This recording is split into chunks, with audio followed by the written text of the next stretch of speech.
Assalamualaikum warahmatullahi wabarakatuh. Selamat siang. Pada kesempatan kali ini kami akan memaparkan tentang analisis isu kontemporer global yang saat ini mempengaruhi perekonomian, teknologi, industri, dan geopolitik dunia.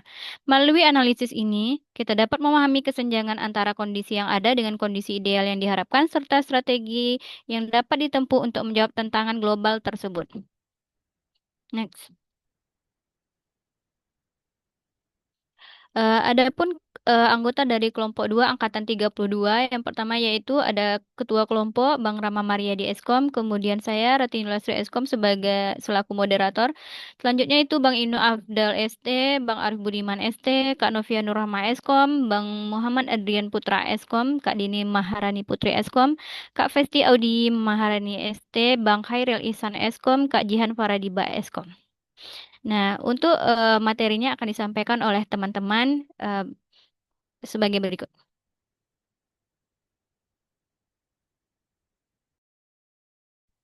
Baiklah, di sini saya akan menceritakan apa itu isu kontemporer. Isu kontemporer merupakan isu atau topik hangat yang mendapatkan perhatian di seluruh dunia, terutama dalam konteks perubahan sosial, ekonomi, dan politik. Memahami isu kontemporer secara mendalam bisa membantu menemukan arti dari dunia yang kompleks ini dan menanggapi isu-isu tersebut secara bijak. Berikut beberapa cara untuk memahami isu kontemporer. Yang pertama yaitu membaca berita. Merupakan sumber informasi yang kaya dan penting. Berita menyediakan informasi yang aktual dan terbaru tentang yang sedang terjadi di seluruh dunia. Kedua, mengerjakan proyek penelitian. Dapat membantu memperoleh pengetahuan mendalam tentang isu yang berlangsung. Ketiga, diskusi dengan orang lain. Mendiskusikan isu dengan individu lain yang memiliki pandangan berbeda dapat membantu memperluas perspektif dan pengetahuan. Keempat, aktif dalam pergerakan atau kegiatan yang mendukung kontroversi. Ambil bagian dalam kegiatan yang mendukung isu dengan menjadi aktivis sosial atau menjadi sukarelawan dalam organisasi-organisasi yang ditujukan untuk memerangi masalah yang ada. Kelima, diversifikasi sumber informasi. Dalam hal ini, kita dapat membaca artikel acara yang berfokus pada sudut pandang yang berbeda tentang isu yang sama. Pada slide ini, di sini ada 3 isu kontemporer global yang sedang hangat. Yang pertama yaitu kasus kematian anak gajah di Taman Nasional Tesonilo Riau yang terkait dengan isu hilangnya keanekaragaman hayati. Kedua, konflik perang Gaza-Israel yang terus menimbulkan korban jiwa dan krisis kemanusiaan. Ketiga, perang dagang Amerika Serikat-Tiongkok yang berdampak luas pada stabilitas ekonomi dunia. Ketiga isu ini dipilih karena masih aktual, banyak mendapat sorotan internasional, serta berdampak pada dimensi sosial, politik, ekonomi, hingga lingkungan.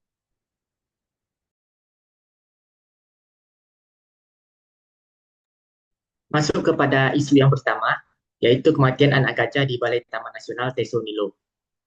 Anak gajah Sumatera betina bernama Kalista Lestari atau Tari, usia lebih kurang 2 tahun, ditemukan mati mendadak di area Elephant Flying Squad Balai Taman Nasional Teso Nilo atau TNTN. Lubuk Kembang Bunga, Pelalawan Riau pada Rabu 10 September 2025. Polda Riau mengarahkan tim penyidik.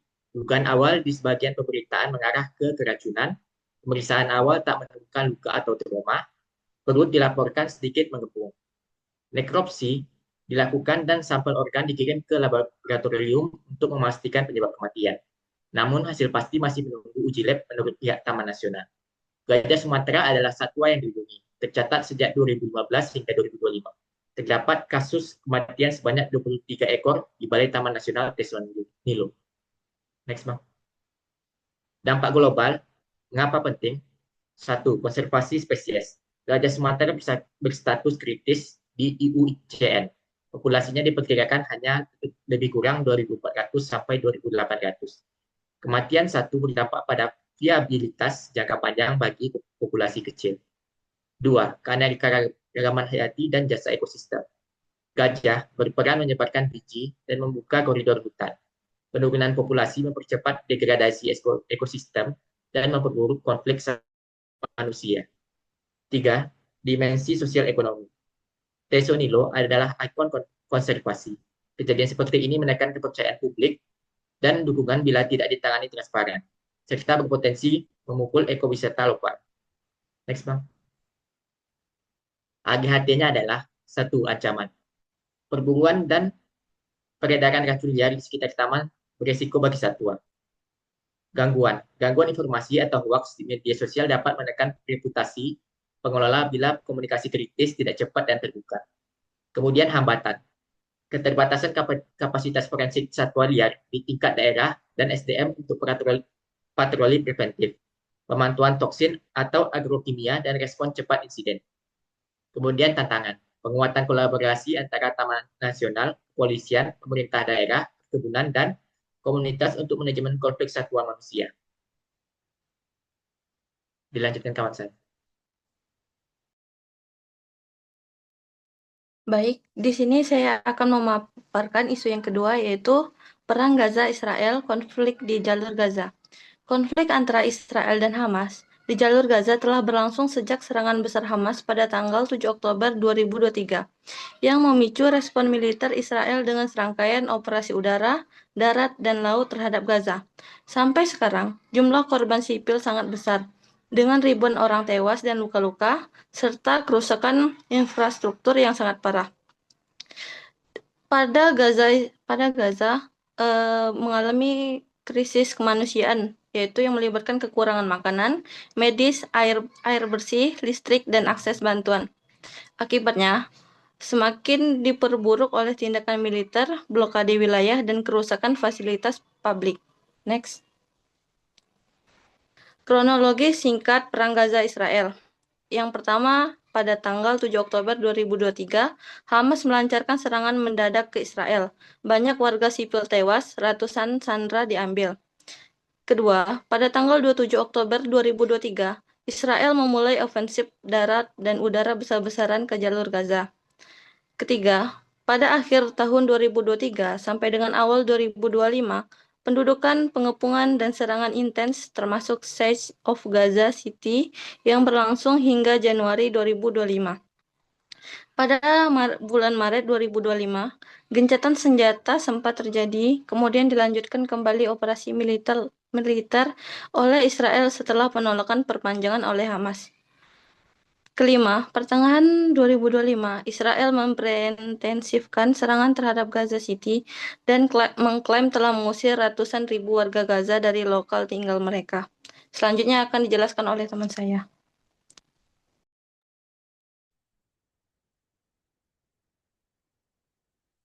Nah, dampak global kita lihat dari kemanusiaan dan HAM, banyak korban sipil, kerusakan fasilitas medis dan pendidikan, krisis pangan dan kelaparan, dan pengungsian jutaan orang. Dari sisi ekonomi regional dan global, terjadi kemiskinan yang meningkat, ekonomi Gaza dan Palestina hancur, perdagangan terganggu, potensi dampak ke harga pangan dunia, suplai energi, stabilitas regional yang dapat mempengaruhi investor dan pangan. Dari sisi politik dan diplomasi, tekanan internasional meningkat dan gesekan diplomatik dengan negara-negara mediator. Kemudian dari sisi keamanan dan stabilitas, konflik yang berkepanjangan mendorong risiko eskalasi ke negara tetangga. Kelompok militan lain mungkin terinspirasi ataupun terlibat.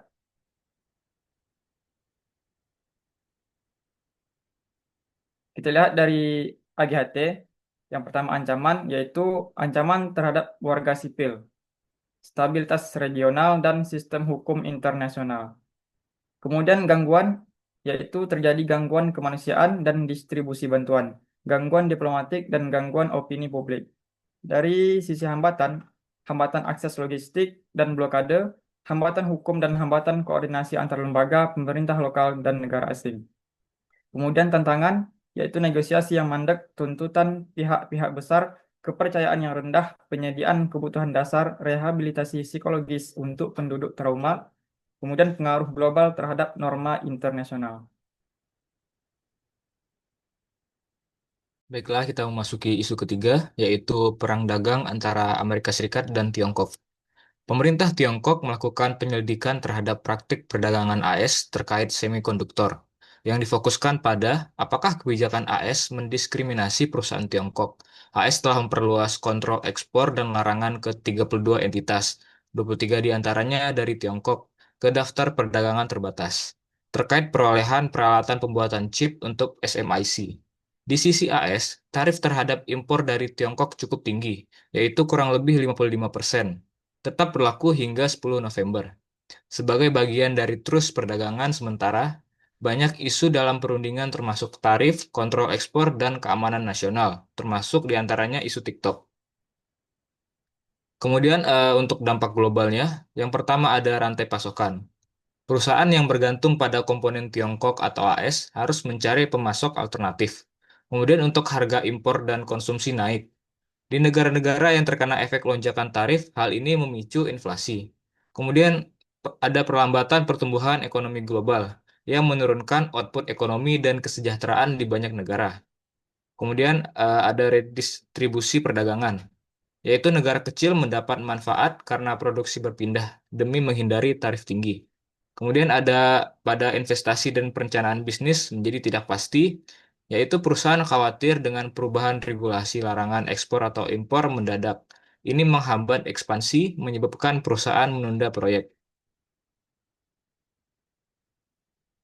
Kemudian untuk AGHT-nya, pada ancaman, yaitu kehilangan pasar bagi eksportir, ketidakstabilan ekonomi global, dan fragmentasi pemasokan. Kemudian pada gangguannya, gangguan pada perusahaan dan industri, ketidakpastian regulasi, dan gangguan investasi aliran modal. Pada hambatannya yaitu hambatan diversifikasi dan substitusi, hambatan diplomatik, regulasi, dan hambatan non-tarif. Kemudian pada tantangannya yaitu menjaga kestabilan perdagangan global, menjamin keamanan teknologi dan inovasi tetap berlanjut, dan meminimalkan dampak sosial dan distribusi ketidakadilan dan resiko eskalasi proteksionisme. Baik, selanjutnya saya akan menjelaskan bagaimana menganalisis kriteria isu dengan metode analisis APKL, di mana A untuk aktual itu artinya isu ini masih dibicarakan atau belum terselesaikan hingga sekarang. Yang kedua ada P untuk problematik, artinya isu menyimpang dari harapan standar dan menimbulkan kegelisahan di masyarakat sehingga perlu dicari penyebab dan bagaimana pemecahannya. Yang ketiga, K untuk kekhalayakan, di mana artinya isu yang diangkat itu secara langsung menyangkut hajat hidup orang banyak, bukan hanya untuk kepentingan satu atau dua orang saja. Dan yang keempat itu L untuk layak, di mana artinya isu yang ada itu masuk akal, logis, dan realistis untuk diselesaikan sesuai dengan tugas, hak, dan kewenangan kita. Nah, dengan metode ini, kita akan menganalisis dan memvalidasi tiga isu yang dijelaskan sebelumnya, dan mana isu yang prioritas untuk dibahas lebih lanjut. Nah, ini tabelnya. Dari tabel ini kelihatan bahwa isu pertama itu tidak memenuhi syarat atau TMS, karena pada kolom kriteria kekhalayakan tidak memenuhi kriteria kekhalayakan, karena kematian anak gajah itu memang memprihatinkan, tetapi tidak menyangkut kehidupan orang banyak, tidak seperti dua isu lainnya. Sehingga dari metode APKL ini didapatkan bahwa dua isu ini lebih prioritas untuk dibahas lebih lanjut. Nah, selanjutnya itu kita masuk ke analisis prioritas isu. Nah, analisis prioritas isu ini kita lakukan dengan metode USG. Nah, USG itu yang pertama itu adalah U-nya itu adalah urgensi. Seberapa mendesaknya isu tersebut untuk diselesaikan berkaitan dengan dimensi waktu. Kemudian S yaitu seriousness, mengacu pada penyelesaian masalah dikaitkan dengan akibat bisa menimbulkan masalah baru. Kemudian G yaitu growth, kemungkinan isu berkembang memburuk jika tidak segera diselesaikan. Nah, dari USG ini memiliki 5 nilai kriteria dari 1 sampai 5. Nah, untuk urgensi sendiri itu untuk nilai kriteria 1 itu adalah sangat tidak mendesak, kemudian 2 itu adalah tidak mendesak, 3 itu cukup mendesak, 4 mendesak, dan 5 sangat mendesak. Kemudian seriousness yang nilai kriteria 1 itu sangat tidak serius, kemudian tidak serius, cukup serius, serius, dan sangat serius. Kemudian berlaku sama juga untuk di growth, yang nilai kriteria 1 itu sangat tidak berkembang, kemudian tidak berkembang, cukup berkembang, berkembang, dan sangat cepat berkembang. Oke, lanjut. Nah, dari analisa prioritas isu kritikal ini, dapatlah hasil sebagai berikut. Dari dua isu ini, yaitu Perang Gaza Israel dan Perang Dagang Amerika Serikat dan Tiongkok. Bisa kita lihat dari nilai kriteria USG-nya, untuk Perang Gaza dan Israel, untuk urgensinya itu sangat sangat mendesak gitu. Kemudian nilainya seriusnya itu 4, yaitu serius, kemudian growth-nya itu ya berkembang gitu. Jadi total nilainya 13. Kemudian untuk perang dagang AS dan Tiongkok itu USG-nya itu semuanya mendapat nilai 5. Jadi untuk total nilai itu adalah 15, dan prioritasnya kita dapatkan yaitu perang dagang AS dan Tiongkok dari dua studi kasus ini. Selanjutnya kita akan masuk ke dalam analisis SWOT. SWOT adalah singkatan dari strength, kekuatan, weakness, kelemahan, opportunities, peluang, dan threats, ancaman. Analisis SWOT merupakan metode yang berguna dalam mengidentifikasi kekuatan dan kelemahan isu-isu strategis yang muncul. Pertama-tama, langkah penting dalam penerapan analisis SWOT adalah mengidentifikasi isu strategis yang sedang dihadapi. Setelah isu teridentifikasi, berikutnya merupakan analisis mendalam terhadap kekuatan, kelemahan, peluang, dan ancaman yang mungkin muncul seiring dengan isu tersebut. Yang pertama, kita akan bahas tentang strength atau kekuatan. Terdapat 3 poin. Yang pertama, AS dan Tiongkok sama-sama memiliki pasar domestik yang besar. Yang kedua dari negara tersebut memiliki kekuatan ekonomi global. Yang ketiga, daya tawar politik dan ekonomi yang tinggi. Selanjutnya kita akan masuk ke dalam weakness atau kelemahan, memiliki 3 poin juga. Yang pertama, ketergantungan tinggi pada perdagangan bilateral. Kedua, biaya impor bahan baku dan komoditas yang meningkat. Yang ketiga, menimbulkan ketidakpastian di pasar keuangan global. Selanjutnya adalah opportunity atau peluang. Yang pertama, dorongan untuk memperkuat industri domestik. Yang kedua, memicu inovasi dan diversifikasi rantai pasok global. Yang ketiga, membuka peluang untuk memperluas kerjasama dagang dengan negara lain di luar lingkaran konflik. Yang keempat adalah ancaman. Yang pertama adalah perdagangan dunia melemah dan krisis ekonomi global. Yang kedua, perselisihan bisa meluas ke bidang teknologi, keamanan, bahkan politik internasional. Yang ketiga, menyebabkan yaitu supply chain terganggu dan terjadinya inflasi di banyak negara. Untuk memahami akar penyebab dari isu prioritas, di sini kita menggunakan fishbone diagram, atau disebut juga dengan diagram sebab akibat. Nah, di diagram ini membantu kita memetakan masalah utama di bagian kepala ikannya sebagai akibat dari isu tersebut, lalu menelusuri penyebab-penyebab utamanya pada tulang besarnya, dan faktor spesifik kenapa menjadi suatu masalah itu pada tulang-tulang kecilnya. Dengan cara ini, kita bisa melihat bahwa suatu masalah tidak berdiri sendiri, tetapi pasti merupakan hasil dari banyak faktor yang saling terkait. Di sini kita lihat pada fishbone diagramnya, akibatnya itu pada perang dagang AS dan Tiongkok. Itu kita digambarkan pada tulang-tulang besarnya. Faktor-faktornya ada 4, yaitu teknologi, ekonomi, sosial, dan politik. Di mana pada teknologi itu pada tulang kecilnya digambarkan Tiongkok dituduh mencuri kekayaan intelektual AS. Kemudian ada persaingan untuk memimpin dalam pengembangan dan penyebaran teknologi 5G. Kebijakan Tiongkok untuk menjadi pemimpin teknologi yang dianggap ancaman oleh AS. Kemudian pada faktor ekonominya, di situ AS mengimpor jauh lebih banyak dari Tiongkok. Tiongkok dituduh melakukan dumping dan subsidi ilegal. Kemudian klaim bahwa impor Tiongkok merugikan industri dan menghilangkan pekerjaan di AS. Kemudian pada faktor sosialnya, itu ada perbedaan mendasar dalam nilai budaya dan sosial yang memperumit komunikasi dan kerjasama. Kemudian adanya ketidakpercayaan mendalam antara kedua negara. Lalu meningkatnya sentimen anti-Tiongkok di AS. Lalu yang terakhir pada faktor politik, itu terdapat persaingan untuk dominasi global. Kepentingan politik dalam negeri di AS untuk menjadi proteksionis. Lalu konflik geopolitik terkait dengan isu-isu sensitif seperti Laut Cina Selatan.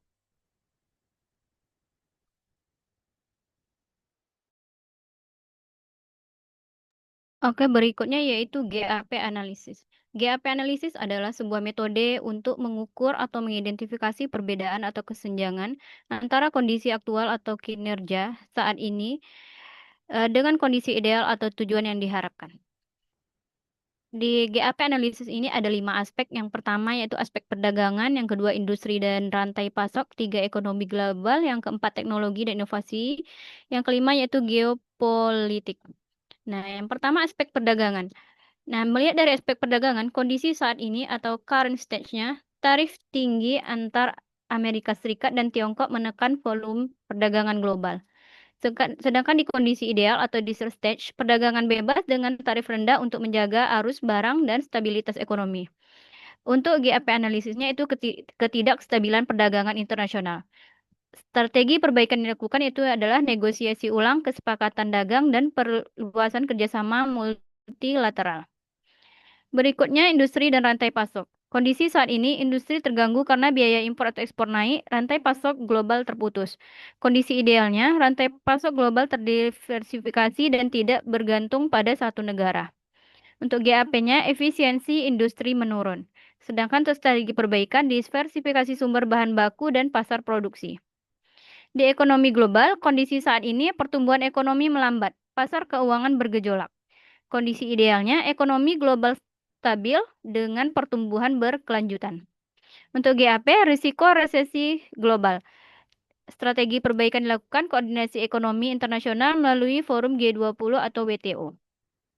Di aspek teknologi dan inovasi, kondisi saat ini persaingan teknologi, misalnya itu semikonduktor, AI, menimbulkan hambatan kolaborasi. Untuk kondisi ideal, kolaborasi internasional dalam riset dan teknologi.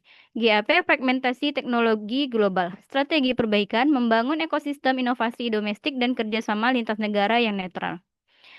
Aspek berikutnya yang terakhir adalah geopolitik. Kondisi saat ini, rivalitas Amerika Serikat dan Tiongkok memanas dan mempengaruhi negara lain.